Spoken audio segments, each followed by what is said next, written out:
All right, over in Washington, the Trump administration is overseeing a remodel of the East Wing of the White House, making way for a brand new ballroom. But the sight of demolition crews have some Democrats seething. Peter Doocy joins us live from the White House with more. Good morning, Peter.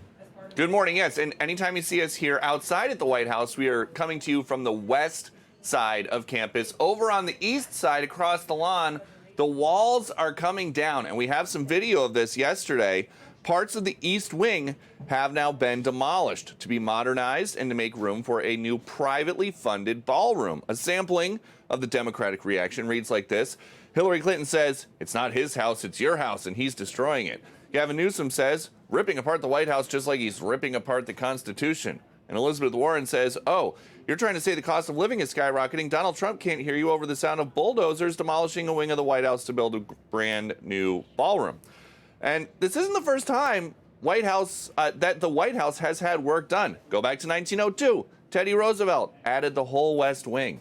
1909, Taft added the Oval Office.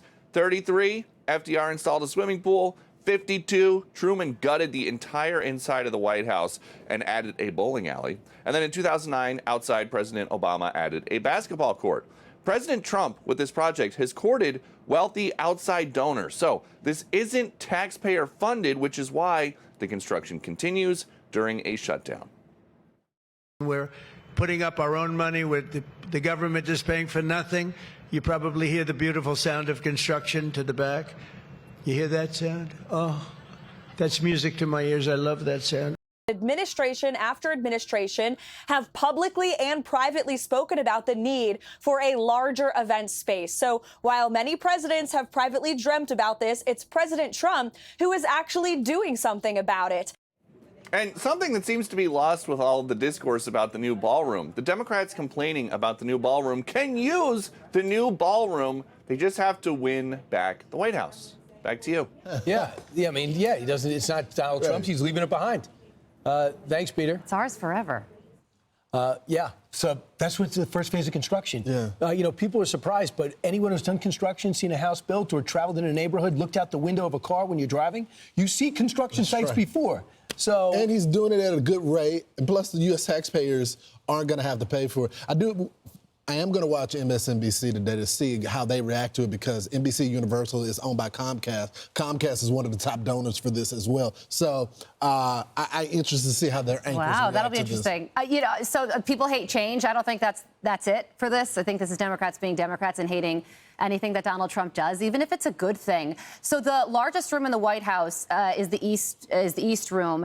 It holds 200 people. So when they have state dinners in the United States of America at the White House, they have to hold them outside in a tent. No. And they've been doing that for hundreds of years. So President Trump, he tried to do this under the Obama administration. He spoke to David Axelrod and said, when he wasn't even in politics at this point, he said, "Let me go in there and build this ballroom for you guys." Never heard back. So now he's president the second time and says, "This is what I'm going to do right now." And they're going to have it, like you said, Brian, for, in perpetuity. It'll be used forever. He's 9 months in, and look at what he's done. And he also, I think he spent the last 4 years drawing up plays like Bill Walsh with the San Francisco 49ers in the 90s. He would script his first few drives before the game starts. This is all the president's script. He went in great detail. He knows exactly what he's doing. You see those renderings? You don't sketch that overnight. But the problem, Brian, is, I knew that he had a sketch, right, of all the things. But even I'm dizzy. Right, of everything, the ability to multitask with peace and then the legislation in Congress, all the appointments, then redesign the White House, all of the international leaders that are coming to the White House for meetings, that's a lot.